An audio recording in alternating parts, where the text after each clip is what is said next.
Once available in the United States, the Glock G25, with its G19 size slide-in frame, while also housing 15 rounds of .380 ACP, is being discontinued.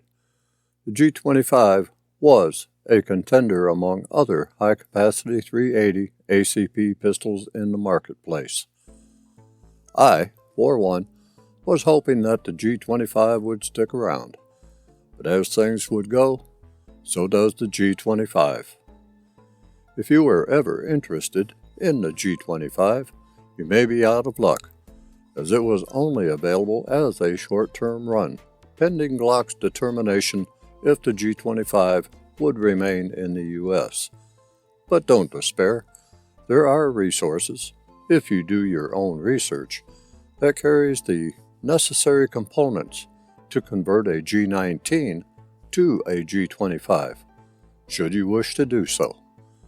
For what it is worth, here is a quick view of the now discontinued G25.